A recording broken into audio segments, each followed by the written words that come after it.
What's up, everybody? You're very welcome along to tonight's show. It is myself and Mr. Gill tonight. We were supposed to be joined by Mr. Baldylocks, Mr. Sensible. Here's me calling someone Baldylocks, Jack. I mean, come on. We're supposed to be joined by Captain Sensible, but as is the case in this industry, mate, sometimes stuff goes wrong on podcasts, and he had a nightmare today, and he's playing catch-up. So we're without Mr. Steve Bland, but I have got Mr. Jack, the 6-0 Gill. How are you, Jack? I'm great, mate. Yeah, it's a shame about Steve, but he's a busy man at the minute, isn't he? Obviously, and I know he's training for the London Marathon as well, which is coming up very, very soon. So, yeah, we'll let him off tonight. We'll let him off. Yeah, we won't be too harsh on him. Yeah, look, he does have a real world outside of this where he actually, earns the big bucks for the big stuff that he does. So, yeah, we miss him, but we'll talk to Steve really soon. We'll catch up with him. I've got Jack, and do you know what? Jack looks fresh today. Jack looks like he's not hungover today or dying with a cold. I tell you what, it's the first very long time where I've actually felt all right. So, yeah, it's good. I'm not full of cold. I'm not hungover. It feels good, Craig. I might get used to this. I'm kind of the same, mate. I've been a little bit under the weather with a sinus thing for 2 weeks, and today I woke up and I thought, oh, okay, I'm feeling a bit human again today. So, yeah, let's get stuck into it. Look, ladies and gentlemen, as always, that you guys want to chat about, whack it into the chat. Me and Jack. No, I need to top them up, don't I? I need to go to Manscaped.com. Totally ripping off somebody else's tune there. But yes, ladies and gentlemen, football is back, and Manscaped are here with an absolutely spectacular masterclass in male grooming to get you guys through the all-new performance package, not the 3.0. Whatever you've heard on the streets, that's old school. We're 4.0 now, ladies and gentlemen, and you can join the 2 million men, plus soon to be Jack Gill, who trust Manscaped with the Performance Package 4.0. You can get 20% off and free shipping at manscaped.com by using our discount code, Jack, which is? Obviously, we're fucking massive 20, but just WFM20.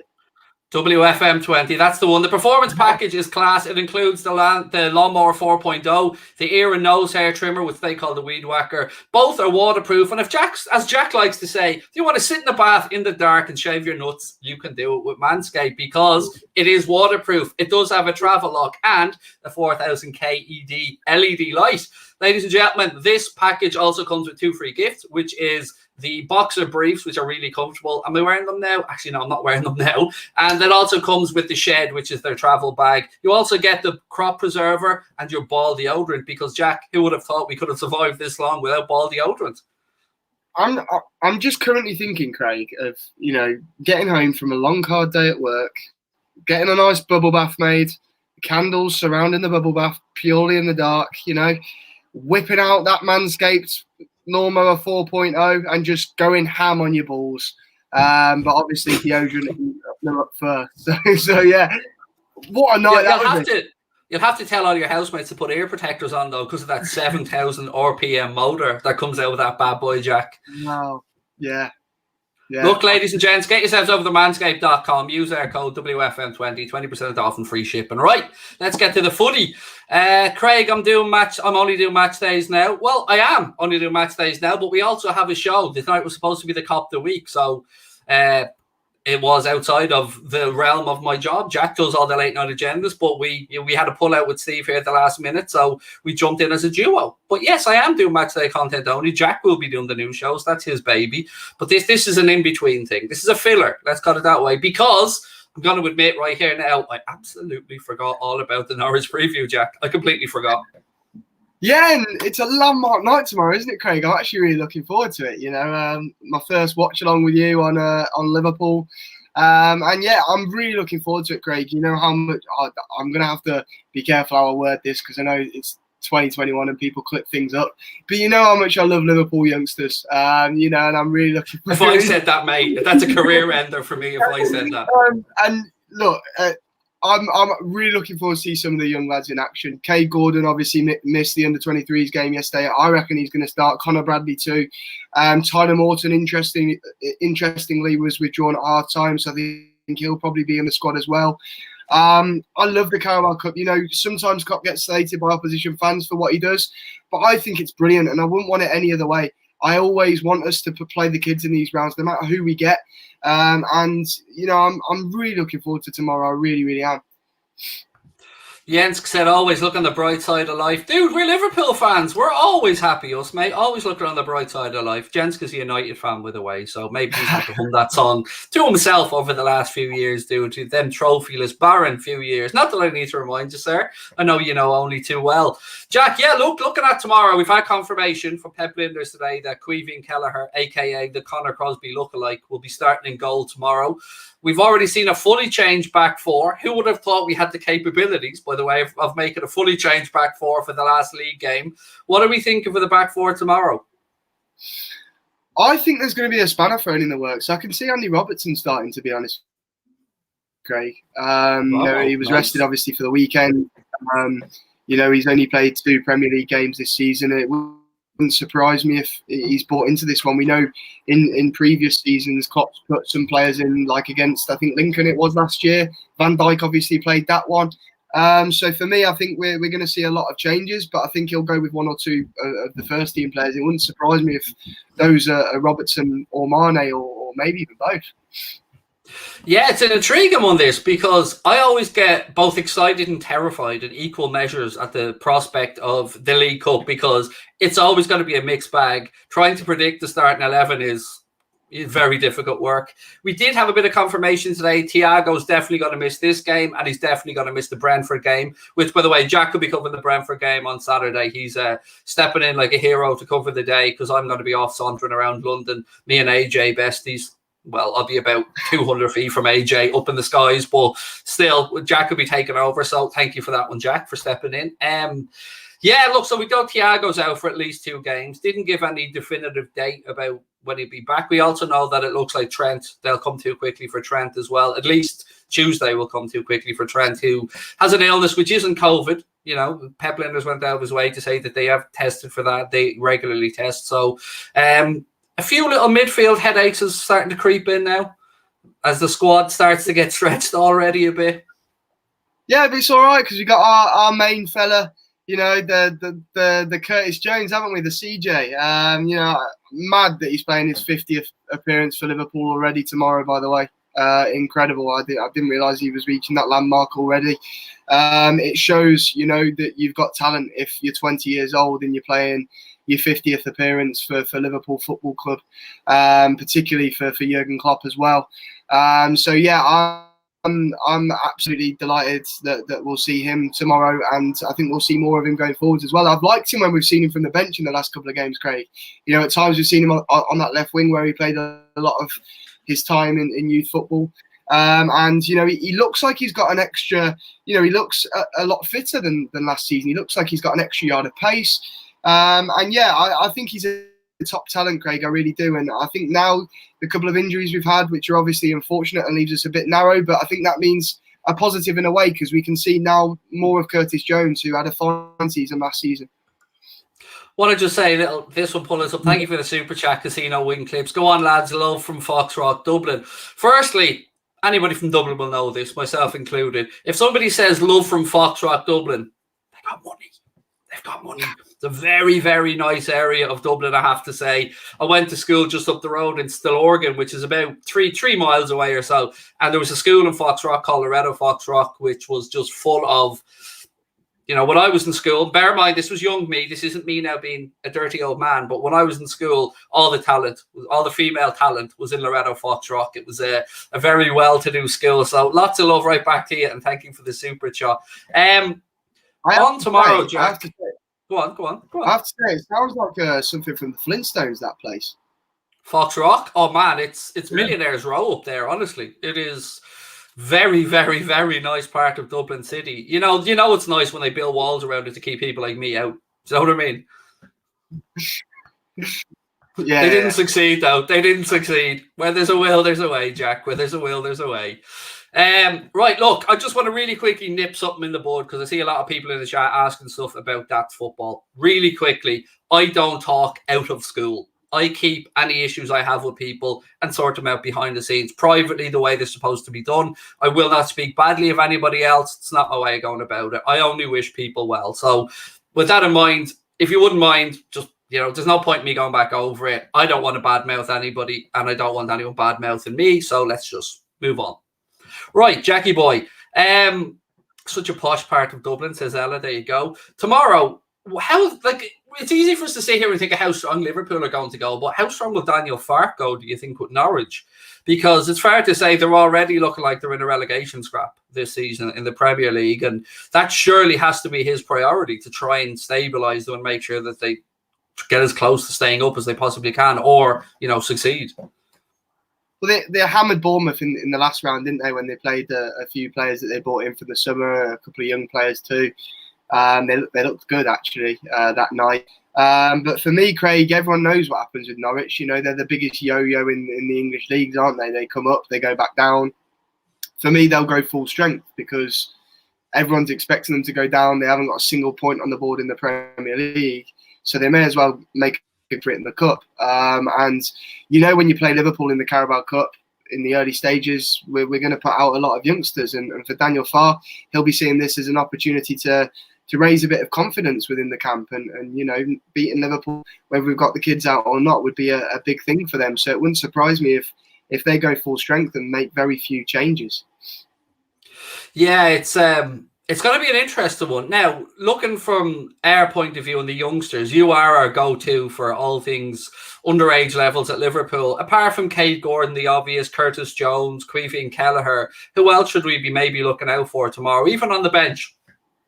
Conor Bradley will start. He'll start a right back. I don't think Owen Beck will start. I would like to see him. He's a relation of Ian Rush, a very good fullback. But I think, it will either be Robbo or Tsimikas tomorrow. But I think in terms of starting, that's all we'll see. Obviously, we know Leighton Clarkson's gone out on loan. I think he would have had a part to play otherwise. But on the bench, I'm hoping that we'll see, Tyler Morton, as I said, Mateusz Musialowski as well. I'd love to see him on the bench. I think it might come slightly too soon for him. But yeah, I think he's a real talent, a real talent. If there's another space on the bench as well, I'd love to see Oki Cannonier on there. He started the season so well, scored another hat-trick at the weekend. Obviously, you lot might recognise him as the ball boy that gave the ball to Trent for the corner taken quickly. But he's a real player. You should be given the freedom of the city just for that. Well, he's not just a good ball boy, mate. He's a very good footballer as well, and he started the season in fine form. So yeah, I'm really looking forward to it. I'm hoping that we see quite a few of the youngsters. Yeah, I mean, is it wrong that I've already, got convinced myself I'm sticking 50 quid on KAIDE Gordon to score? I'm absolutely convinced it's happening tomorrow. I'm convinced of it, Jack. I've never been more convinced of anything than I am that this young man's going to score. Do you know what as well? I already know because of just how fucking brilliant the kid is, but I know that Harvey Elliott will probably put a tweet out or an Instagram out tomorrow to wish everyone good luck, all the youngsters good luck. He's matured so fast, hasn't he, the youngster? When he first came to us, he had all them problems with his social media posts in the past. And then there was obviously the stuff that happened with his mom and a lot of videos that were leaked, I think, of some family stuff that was going on with him. But since he's gone out on loan to Blackburn, obviously he did that tribute to the 96, now the 97. Ewood Park, he's been phenomenal this season, and the stuff he does off the pitch is as good as the stuff he's doing on it. And credit to the lad because he's matured and he's become a fine young man as well as an exceptional young talent. There's a question here I wanted to put to the chat as well as to myself and Jack. So Barking Exterminator, which is a pretty cool name, said, do you care if Liverpool go out? Is it important to you for Liverpool to take domestic cup seriously? I would say yes. To me, it definitely is. Like, I understand that we have to rotate the squad. I get that the way our squad is quite tight, but certainly important to me, Jack. I love the League Cup. I've always said I prefer it to the FA Cup, but both domestic cups for me, I wouldn't mind a little trip for the Reds to Wembley. The League Cup is where teams like us use, your fringe players, and then you get to the quarterfinal and you think, shit, we're still here. Let's make a go of this. But before then, it's just a bit of a let's use our fringe players, especially for teams that are in Europe and have a lot of games around this time of year. But you know, a trophy at the end of the day, Craig. And if we are to get to those latter stages, then I would say go for it. But the competition that, if you ask me what one competition would I get rid of from football, it would be this one. But I also love it too, because as I've mentioned, I think it's so lovely and so refreshing to see a lot of the youngsters play and a lot of the people that, you know, the future of Liverpool Football Club. And I wouldn't have it any other way. You see people moan, you see how Man City do it a lot of the time, and Pep Guardiola's actually come out in the last 24 hours and said that, oh, I have to use my youngsters because I've got a few injuries. Well, that's brilliant. The opportunity for the young players. Well, the opportunity for the young players is exceptional, and City have so many good youngsters, and it really pisses me off, you know, that they don't get to make the pitch as much as they should, because they've got so many. You know, the likes of Liam Delap. I think Liam Delap is an incredible footballer. You know, he should be definitely getting more minutes than he's getting, and they've got so many others as well. Tommy Doyle is another one of them. They've got so many, City, and you know, hopefully, you know, we get to see them as well tomorrow. I think that's the great thing about the Carabao Cup. You get to see so many youngsters across every team. Yeah, I suppose one of the things for managers like Jurgen Klopp or Pep Guardiola, many European managers, when they come into England, one of the first things they have to get to grips with is that there are two domestic cups. Most countries would just have the one. Most of the big leagues around Europe would just have the one cup, our version of the FA Cup, I suppose. But I don't know, maybe it's because of that golden period where Wembley was being redeveloped and all the games were being played in Wales, where we just dominated the League Cup for a period. It seemed like the Reds were off to Wales every cup final for a while there, and I love it. I do. So yeah, I mean, obviously the priorities have got to be the Premier League and the Champions League. Yeah, Champions League. I said it, Spurs fans, deal with it. Champions League. A little shout out to all you Arsenal fans out there as well. Hi. Yeah, so yeah, I do think we do take them seriously. Here's another one, Jack. Do you guys watch Inside Anfield series from Liverpool FC on YouTube? The Palace one was awesome. Definitely worth checking out. Great show. It's really good to see the little behind the scenes stuff like that, Jack, isn't it, from the club? Yeah, I love it. I think Liverpool are very, very good actually with their content. You know, I think there's a company I do a bit of, like, not volunteering for, but a bit of work for, called Ear to the Ground, who basically they ask you loads of questions and about football and stuff. They have partnerships with like PlayStation and stuff like that.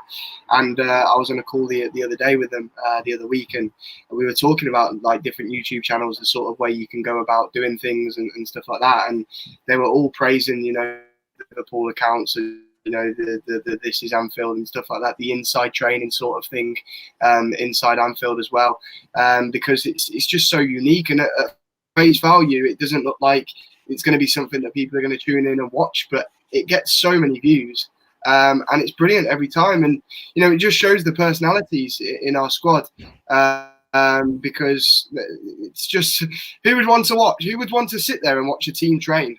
But you know, the amount of personalities, the way it's edited, I think, you know, the club's content is exceptional. I agree. I think it's fantastic. Sorry, I'm just giggling because the very Irish thing, when somebody in the chat put Inside Fair City, which is like an Irish soap opera, Jack, but it's like, it's awful, mate. In all fairness, it's awful, but it just made me chuckle. Well played, Martin. Inside Fair City. Sorry, man, you won't get this, but all I'm thinking of now is Leo with the guitar. Any Irish people will know what I'm talking about. My wife, by the way, here's a heads up for everyone, right? This just goes to show who the boss is. I've had maybe 3-4 computers over the last few years, some PCs, some laptops. My wife sits at the computer today because she was just looking at some stuff. First time she sat on the iMac. She comes back from Tesco an hour later and the mouse pad's been bought because she decides she needs to use a computer and she doesn't like no mouse mat. And I've had no mouse mat, Jack, for years. Never ever bought one out of spite, just because I'm that tight when it comes to certain things. But yeah, she comes back today with a mouse mat as well. Just going, no, I need a mouse mat now. So, you know, I know who wears the trousers in my gaff, mate, and it ain't me. I love a mouse mat. I don't know why you don't like a mouse mat. It's perfect. I don't know, it's wimpy or something. I don't know. Do you know what the really bad thing is? And I have to say sorry to these people. Some people send super chats gone back years ago to say, here's 10 quid, buy a mouse mat. Like, they literally sent them, and I still haven't done it. Well, today, I can say, mouse mat was bought. There you go. And it wasn't me, it was Sabrina. So, you know, I'm not taking any credit for it. Well, go on. Go on. Sabrina should have dropped me a text. I'd have got you a nice, lovely, free Kuhn and Nagel one from the new job. There you go, Sabrina. Yeah, because you two, I'm sure she's always looking for nudes from you at this point anyway, Jack. So yeah, what's one more text? What's one more text? She already has them. That's why I keep showing up for these streams, to make sure you don't leak them. Oh no, sorry, we already have them, Jack. We already have them. Oh god, this is why Jack's here all the time. By the way, now I just leak those pictures if he ever decides to head off anywhere. I'm really looking forward to tomorrow. I love midweek football in any form, whether it's Champions League, yet hi again, Arsenal and Spurs fans, whether it's the League Cup, and it is on Sky tomorrow, so more people will get to watch it.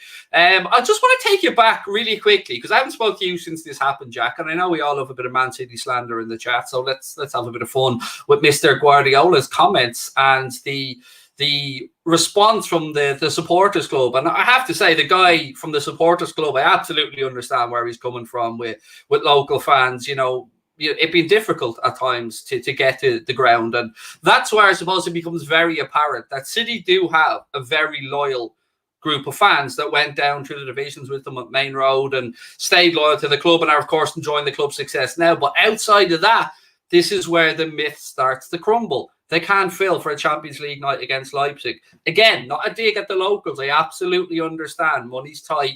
You've got kids in school, all this stuff around the game. You've already bought your season ticket. I get it.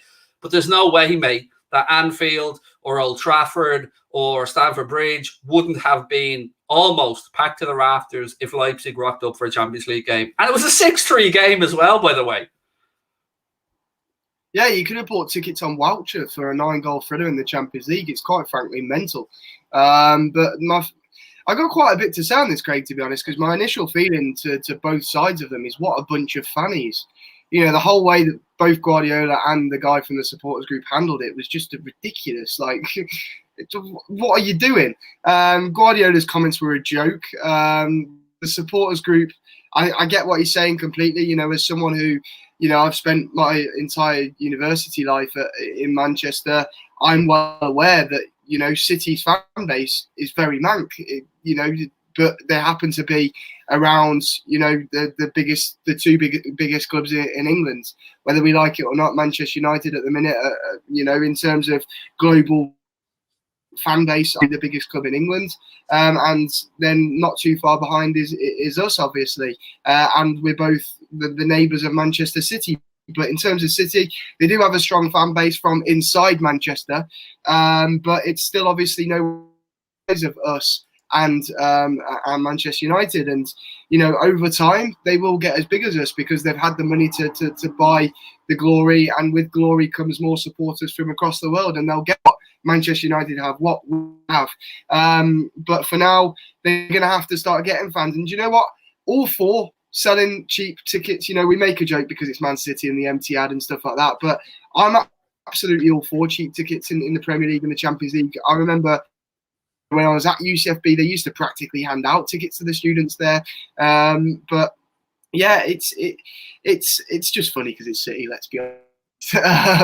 And you know, who doesn't love it when Guardiola throws it? Was it 2012, that Aguero moment? Was that back in 2012? You know, my memory for dates is terrible, but Connor sent me a picture the other day of a bundle of tickets. He went with his school over for a game to Manchester. It happened to be that QPR game where Aguero had that goal score moment where City dramatically won the league. And even back then, for that game, such a massive game, their school, fairly late doors, were able to get 40 seats together. 40. For that moment, that game, Connor was inside the Etihad for that Aguero moment. And they were able to get 40 seats together back then. It just goes to show how far.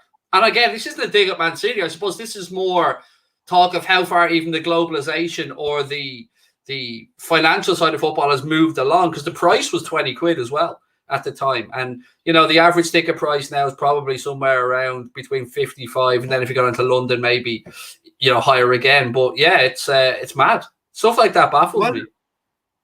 One of my best mates from uni, big City fan. You know, he was my housemate all throughout uni. His dad's a big City fan too. And they don't like going to games. And, you know, I used to ask why. And at the Etihad, a lot in the Premier League, the tickets are ridiculously priced. you know, a lot of the time now, because, you know, they do a win a lot, they're on television a lot. And, you know, it's very, Manchester's a very working class city, and most Man City fans are from Manchester. And, you know, I think for them, it's weird. I do find it weird, but in the Champions League more so, they have a really weird relationship with UEFA, and they always have done. And therefore, you know, they don't feel the same to that competition as we do about it. And whether that's partly because they've not won it yet, so they don't know how good of a feeling it is to win that competition, which for me trumps winning the Premier League. You know, I think that's part of it, but also their relationship with UEFA damages that as well. And obviously every Champions League game is on TV as well. It's in midweek when people are working and stuff like that. Families, of course, as well. So, yeah, I can kind of understand it, but I kind of think as well, just why wouldn't you go when they're offering tickets for that cheap? Yeah, exactly. And look, that started out as a little joke around the city, but genuine conversation to be had around how much football has moved on with pricing. Like, it's ridiculous. Someone there in the chat said 120 quid for a Champions League game. You missed out on the Auto Cup scheme for the Champions League, of which you had always got tickets. And I don't understand it, because there's not less seats in Anfield this year. There's no like max capacity. There's no cap on how many go. So why all of a sudden has it changed and I've missed out on the Auto Cup scheme? I find it weird. I find it bizarre. But I think that's the way football's going. It's probably I don't know this for sure, and someone will tell me I'm wrong, and you know I'll probably have my head bitten off. But to me, in my head, automatically, I think, well, the club are probably now selling more corporate, which means less fans in the Auto Cup scheme. And you know, that's the way forward for football now, Craig. It is. You know, we spoke with Steve on One Cop the Week a few weeks back about the way football will probably go with your virtual season tickets, where you're buying a virtual season ticket for the season and you get the match day VR experience where it's as if you're in the ground, but you're not actually in the ground. And that's the future of football. That's where we're going to end up going with it. So, yeah, it's only going to get worse, mate. It really is. Imagine the celebrations when 4 or 5 in your living room, all with VR goggles on, all bevied up, a few tins are after being had. Goal goes in last minute and you all end up splitting each other open, bumping into each other, celebrating because you can't see a thing and you're leaping up off the sofa. I tell you what, be worth the experience. But yeah, it is moving in that way. Look, ladies and gents, we're very aware that we've a live chat here as well. So please feel free to put in any questions that you want to throw at either Jack or myself, whether it's around the potential players for tomorrow, the game against Brentford, or anything that you want to talk about. Because yes, me and Jack are chatting away, but we're very mindful that you guys are there on the chat, and all the people that are trying to bait me into that football comments. It's not going to work, folks. So you might as well just waste your time. I'll just be going block, because I've already given my answer. I don't talk behind people's backs. Don't do it, won't do it. Not the way I go. Jack knows me too well. If I've got anything to say, and me and Jack have had run-ins, we say it. We say it to each other behind the scenes where it belongs. Yeah. And yeah, we won't talk about that. But I just want to laugh at this one, Craig. Well, to be fair to Terry, it was a genuine question. I was following that thread of conversation, actually, and he said maybe from the quarterfinals on. And yeah, maybe. I mean, look, I'm already obviously convinced that Mourinho and Roma are winning that because it's competition Mourinho hasn't won yet. And Mourinho does love a trophy. He does love every single trophy. So it'll be interesting to see. I mean, look, 2-2 game against Rouen for Spurs. That was a decent enough game of football. But yeah, it's I don't know, Terry. It won't be top of my list, and it's still taking me a while, even when I'm scrolling through the One Football app or whatever, to go, oh, this exists. Sorry, I shouldn't be laughing. I don't know. I couldn't tell you. I'm sure they do. I'm sure I heard it's in black and white, but I can't say for certain. That they're showing them in black and white. Oh God! Right, I you on teletext. You have to find out the scores on teletext. God, you remember that? You old enough to remember teletext? I tell you what, my late grandpa. I remember as a kid, you know, going to his after school, and you know, very, very early age, very young at this point. But I remember he'd always have a bet on the horses, and that's how he'd find it out all the time. You know, scrolling across, big Torquay United fan as well. That's how he'd find out his Torquay scores. Yeah, I probably, you it was when I was very, very young. I don't remember it as much as you probably do, Craig. But yeah, teletext. Booked holidays and everything from teletext me. Do you know what I mean? Waiting for that page to press the hold button, and heaven forbid you missed it. You'd be waiting an hour for it to come back around again. But I remember it. I remember very well. Here's a question for you, Jack. What do we think? Naby Keita maybe start against Brentford at the weekend? I don't think so, because I think he'll be rested probably for the game at the weekend against Brentford. I hope that's the case anyway. I think his confidence. That was the question. Naby to start against Brentford. Oh, sorry. Yeah, he'll start against Brentford. I think he has to. His confidence will be sky high after that strike. He's played really well all season. I think he's transitioned into a slightly different role, hasn't he? He's become a bit more Genie since Genie's departed. But then he comes off the bench at the weekend and scores that absolute screamer, and then does that ice-cold celebration, that Cantona-like celebration, which, well, I don't know why I'm calling it Cantona-like. It's Naby Keita-like, isn't it? So, yeah, I think he's nailed on to start for me at the weekend. He does give more balance to the left side, doesn't he? Now, Curtis Jones could come in and do a job there, absolutely, as well. But we see when Hendo was over there, when Elliott was still fit, Hendo just didn't seem right there on that left-hand side. It was like he was being shoehorned in, whereas KAIDE has that relationship with Sadio as well.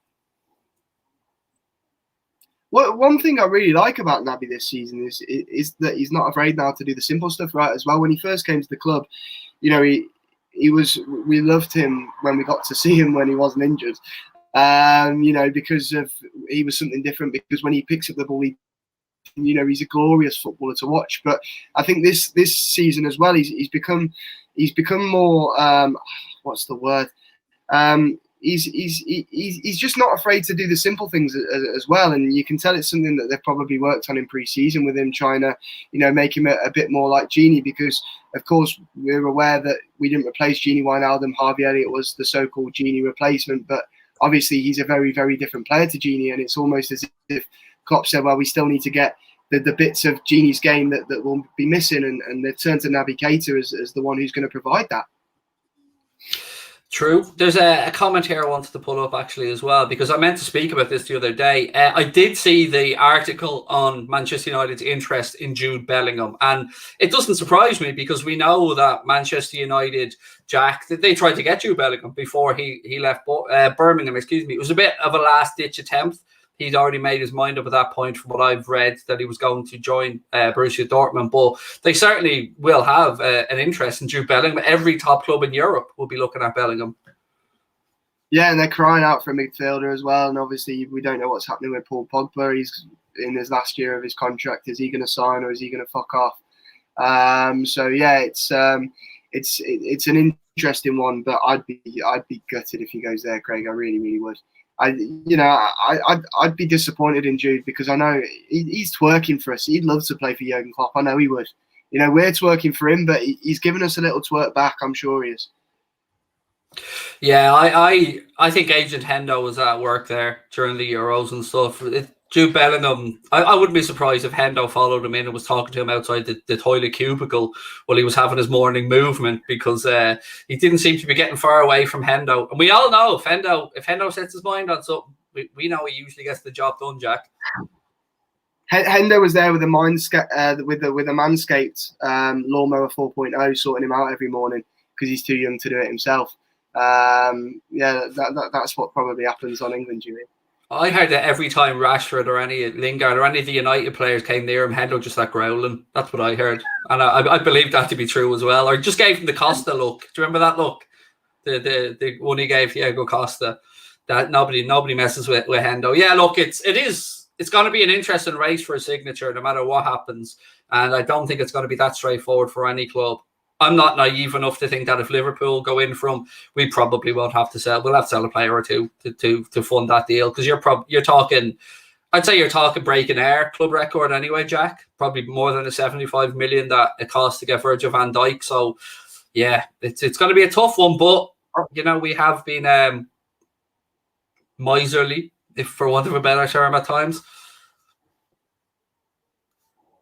I think 100 million will probably be what they ask for, or 100 million euros, one or the other. It'll be more difficult to do it next summer, because They're probably going to lose Haaland as well. So I think that's when it becomes really difficult. But yeah, I'd love to see it. Do you think we're in for Haaland, by the way? Do you think there's that? Like, I've seen a few articles popping up. I just don't see it. I've never seen it. Like, obviously, we'd all have him in a heartbeat, but the situation is. The thing is, mate, it's the fact he's got Mino Raiola. That's the main point. And then the second main point is because of extraordinary circumstances with how cheap he's going to be available next summer because of that release in. Every big club in Europe is going to be after him, and we can't compete with the finances of some of the clubs we're competing against. And when you give that scope to Mino Raiola, cost even more because he's going to demand even more as well for his own pocket. So, yeah, I don't see us even interested in Haaland because I think the minute it comes to talk about money, we instantly pull out. So, yeah, for me, John W. Henry's in the comments saying that he sanctioned it, but no, he's a tight bastard. Yeah, I wish he was in the comments. I wish we could have a little chat with Mr. Henry. I've sanctioned Haaland. He said, yeah. This is an absolutely class chant, by the way. I have a new favourite chant. Go on, give us a tune then. Go on, belt it out, Jack. Not good just reading it. I'll save it for the watch long viewers at the weekend.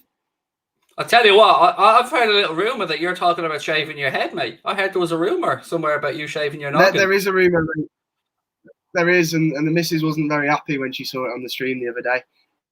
Just show her me. Yeah. Just show her me. Just show her what potential there is in baldness, Jack. Just show a picture of me and it'll be all grand. Right. At least that's how it works when I show my missus a picture of you with hair.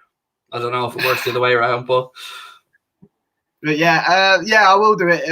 I still need to set a target goal for the amount of live stream viewers at one point. But yeah, I will if I get a certain amount that I would like. I'm going to make as many bots as it takes to get that done. Oh, that's content, Jackie boy. That's content. Jack with a shaved head. I'm trying to picture it now. Oh, I don't know. But the Reds. I had it during lockdown. In the league. I had it during lockdown 1. I went full bold and I didn't look good. I'll tell you that for free. Yeah, I was drunk when I did it first. I was drunk. I wandered up to my uncle's bathroom. We were having a drinking session at my uncle's gaff. Wandered up to his bathroom. I seen a pack of, the really shitty, cheap, one-blade Bic razors. Pack of them there and some shaving gel. And I thought, let's have a bash at this. I think I got more cuts on my head by the time I finished the first time than anything else. Tom Boland, welcome in back as a member, mate. Thank you very much for renewing your membership with Anfield Agenda. If you guys want to join as well, you can do so with either the blue join button or the link in the description. It is $4.99 a month, but you get all the little emojis and you get Jack clapping as well. Yep, I clap all the time. This is nice. Go on. I'll use the lawnmower 4.0 just to do it.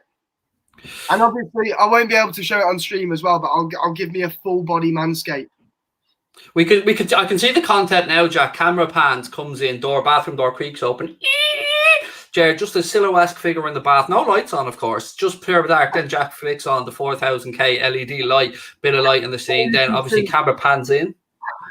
All you can see is the glow in the dark lawnmower 4.0, and you can hear me applying the ball deodorant. And all that can be heard from miles around is as Jack prepares. That's content. That's content right there, ladies and gentlemen. Manscaped are getting the money's worth. I don't care what they say at this point. Show me a channel that talks about Manscaped more than us. I don't think Manscaped talk Manscaped as much as we do. They don't get the ads on TV for as long as we talk about them. I've been spitballing with my 9-year-old son Lucas about ad ideas and stuff. I'm telling you, it's non-stop, man. I love it. Barcelona 1-0 down, by the way, with like 15 to go, I think, in their league game at home, I believe, as well. It's their team they put out in the Champions League the other night. Wow. Johan Cruyff will be spinning in his grave looking at that. It's disgusting. Look, I'm a Barca fan, mate, and it's fucking horrible. It just reminds me of the Hodgson era at Liverpool. Like, it's just not a time. And like a lot of people will remember Barcelona as being, the Pep Guardiola Barcelona, but I'm old enough to remember a Barcelona with no European Cups. I'm old enough to remember the days when Barcelona weren't the financial powerhouse that they are now, or European powerhouse that they are. And there was something almost unsatisfying. You know, it comes about because of the way their finances are managed, and that's fair. But just seeing how easy Bayern Munich went to the new camp and just disposed of Barcelona 3-0 without getting out of second gear, it just didn't feel right. It's just their forward options as well. I'm a fan of Memphis Depay, but you know, the Luke de Jong, Martin Braithwaite decision, and just the whole team. They're playing Eric Garcia, who, if he wasn't a part of La Masia, there is no way Barca should be signing him. He's a player that should be playing for a team at the bottom half of the Premier League or the bottom half of, you know, La Liga. He's really not good enough. And the interesting thing about Eric Garcia actually is that when he was at City, not many people knew this, but he also managed one of their youth teams, because apparently he's a very, very good coach. And there were some cup games where Guardiola has actually turned to him for his coaching as well, which is a bit of an interesting fact about Eric Garcia. But yeah, he's a shit footballer. And even going back, like, if you think where Mourinho started out, he was Bobby Robson's translator at Barcelona. That was his, I think, one of his first jobs in football. And then look what Mourinho's gone on to do. No, mate, no. God, no. Forever no. A million. Oh, Jesus, no. I'm getting flashbacks already of the summer, Jack. Oh, the pain. No, absolutely not. Here's one. Here's one that we can actually have a conversation about. And good question. No way I can tell the username, by the way. I can't have a bash at that. But how have you felt about Shaqiri leaving Liverpool? I mean, he's been very well welcomed at Lyon, by the way. Let's put that out there. The Lyon fans have very much opened their arms to Shaqiri. And for me, Jack, Shaqiri's talent is never really in doubt. You know, we know what he can do in his best moments. It's just the fitness and the consistency for me. You know, nobody will doubt on Shaqiri's best day, the guy's got it, all the tools in his arsenal, wonderful, but we didn't see enough of it, unfortunately. And I won't go back and reinvent the wheel. I thought it was worth a gamble at the price we paid with that Stoke relegation clause of about 12.5, 13 million. So, you know, I look back at Shaqiri's time at Liverpool. Not fondly, but not badly. I enjoy the moments where, you know, Barcelona, we'll always think of him setting that header up for Gini Wijnaldum in that game. That to me was sensational. But yeah, look, I wish him nothing but the best. But how do you feel about the fact he's moved on? He got Mourinho sacked from United as well, didn't he? He had some great moments, Xherdan Shaqiri. But, you know, I say this about Origi a lot. You can like a player and think, you know, that a player is a decent footballer, but, you know, the club has kind of outgrown him. And, you know, like you said, he was never consistent. He was injured quite a lot. He wasn't ever going to be a player that played week in, week out. And at the end of the day, that's what he wants to be doing. He's in that part of his career where he wants to be playing for a club week in, week out. And he's good enough to do that at a club like Lyon. You know, he started his career there really, really well. And yeah, all the best to him. He's a player, you know, I'll watch the Cube from afar, the Power Cube, because I think he's a top player. But I think the right move at the right time for me. Maybe a nice influence as well on Houssem Aouar in and around that Lyon dressing room as well, because, you know, I'm sure Houssem Aouar will learn a lot from Shaqiri, because whatever we say about Shaqiri, he's a very strong-willed man and has done a lot of good in the game. But I wanted to move on. There was a question, I can't find it by scrolling back up and down, but it was about Thiago and his injury. Obviously, as a man that, you know, we used to say looked like Thiago, you know, he did. You know, when Thiago first came in, when you had the short hair, he had the short hair, there was resemblances there, Jack. I mean, you know, just because my missus makes me go around the house calling, you know, you Thiago, I'm saying, oh, Jack's going to be responsible for my divorce now, isn't he? Yeah, I'm trying to figure out now. I've got a 17-year-old daughter. No, leave it with me, folks. Leave it with me. We'll pawn Jack off. We'll get a dowry sorted and we'll marry Jack off to somebody. On the Thiago incident, the club don't like to give out timeframes, mate, do they, anymore with regards to injuries? No, and I think the club will be targeting the City game because I think we need him in that game.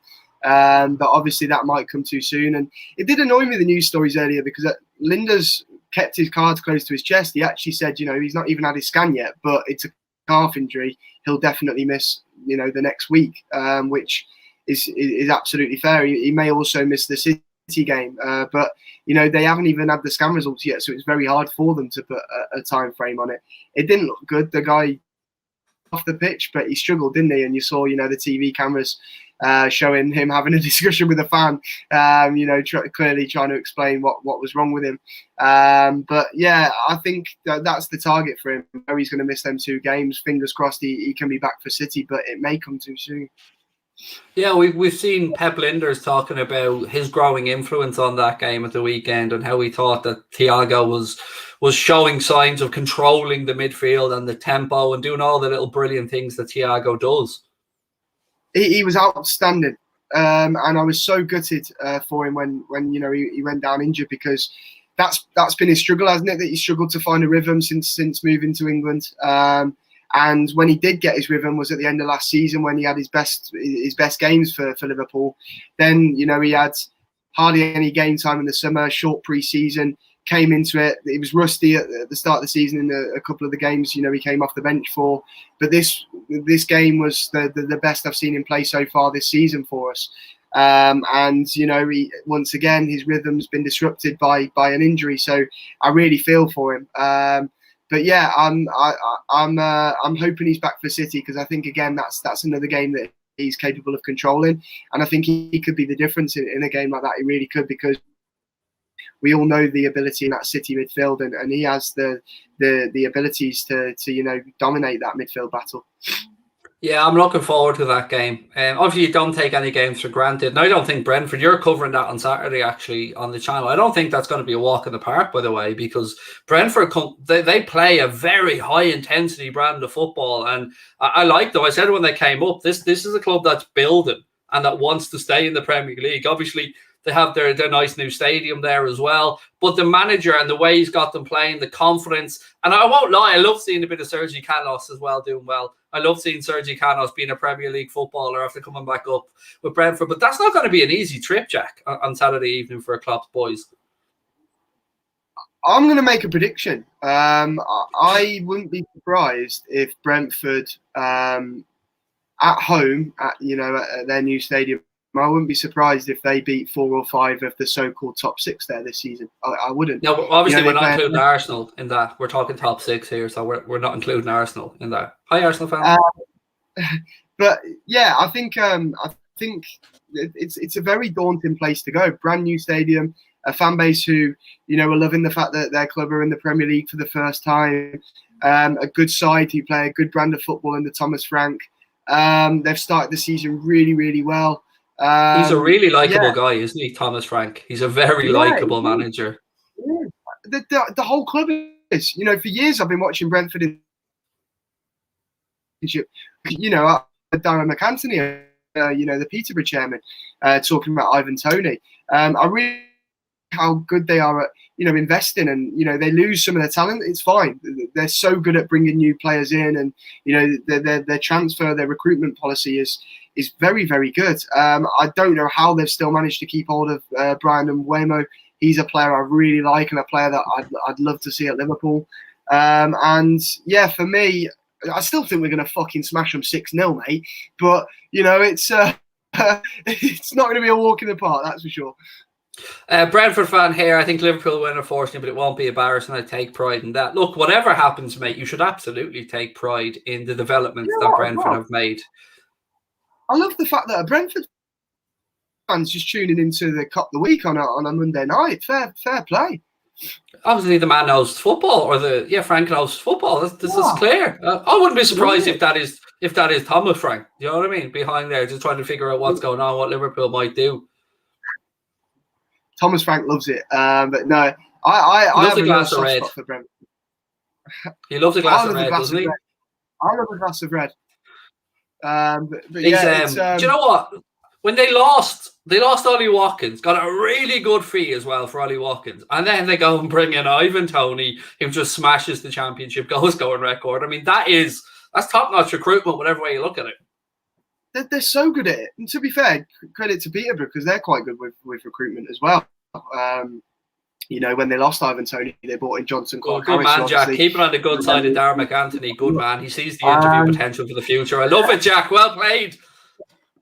But no, they're an easy club to admire, Brentford, and I really hope they stay in the Premier League for a long time. I really do. They've got an admirable manager. They've got a very good squad. Some very good youngsters, some good players, a good recruitment policy. I love the fact that the man for most of their success. Unfortunately, he passed away, and they're doing what they're doing now in the biggest league in the world in his honour. And for me, yeah, a really likeable club. But I won't like them for 2 matches only this season, and it'll be the 2 that they're obviously playing us. And as I say, we're going to smash them 6-0, mate. It's really frustrating for me of this game on Saturday because I'm going to be in and around the area because I'm going to the AJ fight on Saturday night. And when I seen that the game was on the Saturday, I was thinking, is there any chance I can do this? Is there any chance I can go to the game and then somehow get across to the AJ fight? But look, no is the answer. It's too far. But do you watch Liverpool ladies team? I'd seen Paul actually and his family. Paul Machin took his family down to a game recently as well. I do like that Sky and BT have pushed on women's football and are starting showing more games over the past couple of years. But I have to admit, mate, I haven't watched much of the WSL. But you watch it yourself, do you? Yeah, well, it's difficult because Liverpool ladies aren't in the WSL. So they're hard to watch. They're obviously in the league below because. In all honesty, Craig, they've been let down by Liverpool as a club. We've underfunded them. They won it under Matt Beard, didn't they? They won the WSL. The last few years has been a joke with them. We've shoved them at Prenton Park where the pitch just wasn't good enough to have Tranmere on, and the Liverpool women, it's not a good enough pitch to play as much games on. So they had loads of games cancelled, and then obviously when COVID hit, they were currently bottom of the league because they'd had a bad start to the season, and then obviously they ended up going down because of that. And then last season they missed out on promotion. It took them ages to appoint a new manager. It's a joke. I don't watch it all the time. I'm not an avid watcher of it. I'll be genuinely honest, but when I can, I do try and watch or at least keep up with it. But it's always nice to go down as well because it's dead cheap. I've only been, I think, once. But there was one time as well where I went down for media day there as well, and the players are really down to earth, and it's a good bunch of people there. I love the way Frank thinks I'd actually use public transport. Well played, Frank. No, mate, never. Not because no, that's just like my worst nightmare is being crammed on the tube or something like that. God, no, mate. Uber all the way. It's one of my favorite. There's no Uber, by the way, where I live, so. When I go over to London or the UK, first thing I do is put the Uber app back on my phone. As soon as I'm in there, Ubering the shit out of everything. Eating, driving. Craig, try the Uber boat. That's unreal. They have a boat? Yeah, an Uber boat. Yeah, it's a way across in the Thames. It's class. Oh, hello. Me and Connor on a romantic cruise. There you go. A little Uber boat across the Thames. They need to get that up the Mersey, mate. Get it across there. That's mad. I heard that they were looking to do helicopters in New York as well. Mental. Ride share and helicopters and stuff in New York, building top to building top, but yeah, it's mad. Like they keep sending me discounts as sorry folks, this is a little bit of a tangent here, but we like tangents. They keep sending me discounts as well, like 25% off your next X amount of orders. And I was drunk over in Bradford with Connor a couple of weeks back, and there was definitely a 1 a.m. Uber I just don't remember what it was. I just remember seeing the receipt on my phone. Just don't remember eating it, don't remember ordering it, don't remember any of it, but it must have been all right because I'm still here. Do I get recognised in public? See, that's kind of a tough question to answer because I don't go out very much, mate, to be honest with you, nor do I think that I'm known. So the answer I give you was I was surprised when we were in Bradford how many people came up and said hello to us. Actually, it's happened straight from check-in at the hotel. One of the hotel staff was kind of hovering around a bit. And I never spot these type of things. If I see somebody hovering around, my first instinct is I'm about to get a kicking. That's usually my first instinct if I see people hovering around. But Connor copped it and they came up, said hello. Then we went to Nando's, a couple of staff in there came up and said hello. It's lovely. And I'd always say to people, please do come up and say hello if you see any of us out and about. Because firstly, I'd like to say thank you to anyone who watches the channel. And if I get a chance to meet somebody in public, that's the first thing I do. I always say thank you. Because without them, Jack, we wouldn't be here, mate. It's as simple as that. Yeah, absolutely. I think I'm a way off you, Craig. in getting recognised. But yeah, I'm always up for. Wait, you get the bald head, Jack. Wait, you get the bald head. You'll be recognised then, mate. See, the bald is the answer. You need to stand out from the crowd. To be fair, I always try to hide behind a cap anyway, so that's my excuse. Finbar's on the 46A to Dunleary. God, that never went my way, mate. I was in Shankill. It was the 84 bus for me home from Slorgan. But yeah, shout out to the 46A. God, my youth is coming back to me. That's still a thing. That's nuts. Right, Jack, anything else before we finish up? Any more questions or things you guys want to talk about? We've 5 or 10 minutes to go. So any topics that you want to have a chat about? Prediction. Yeah, let's go with a prediction. Ellis has asked for a prediction for the Norwich game. It's really tough to make a prediction when you've got no idea what type of team's going out. I think we will win 2-1. Let's go with 2-1 to the Reds. Yeah, I was kind of thinking similar, to be fair. Something like 6-0. So yeah, I think 6-0. I think we're going to see a KAIDE Gordon hat trick. I think he's going to take the piss, to be quite honest with you. And then I think we're going to go with Divock Origi is going to bag one. I think Connor Bradley is going to score a corner directly. And Kelleher's going to get himself on the score sheet as well. Curtis hat-trick there for Jonathan W. Henry in the chat as well. There's your 6, said Luke. Imagine the scenes when this comes in, by the way, when we get a 6-0. I mean, I'm just going to stand out of the way and let Jack bask in the glory of whenever this day comes. I've known our luck, Jack, will be 6-0 up and concede in the 5th minute of injury time just to ruin it for you. That's about our luck. Well, I thought it was going to be Milan when we had that incredible start. I thought it's happening today. It's happening. And Leeds, of course, we missed a bunch of chances as well. It'll probably never happen. But I'm saying it until it does. So for you lot, you better hope it happens soon. Otherwise, you're going to get fed up with the 6-0s. Yeah, I'm still trying to figure out how that Milan game went the way it did, to be honest with you, because we were so much better than Milan. So much better in every department. Like, the league game that we had at the weekend against Palace were better than Milan, in my mind, and yet we won that game 3-0 somehow, and I actually thought that was a far tougher game than the Milan game. And look, I'm not trying to undermine Milan, 7-time European champions. The club deserve respect. It's great to have them back in the competition, but we were all over them. How did we go in 2-1 down?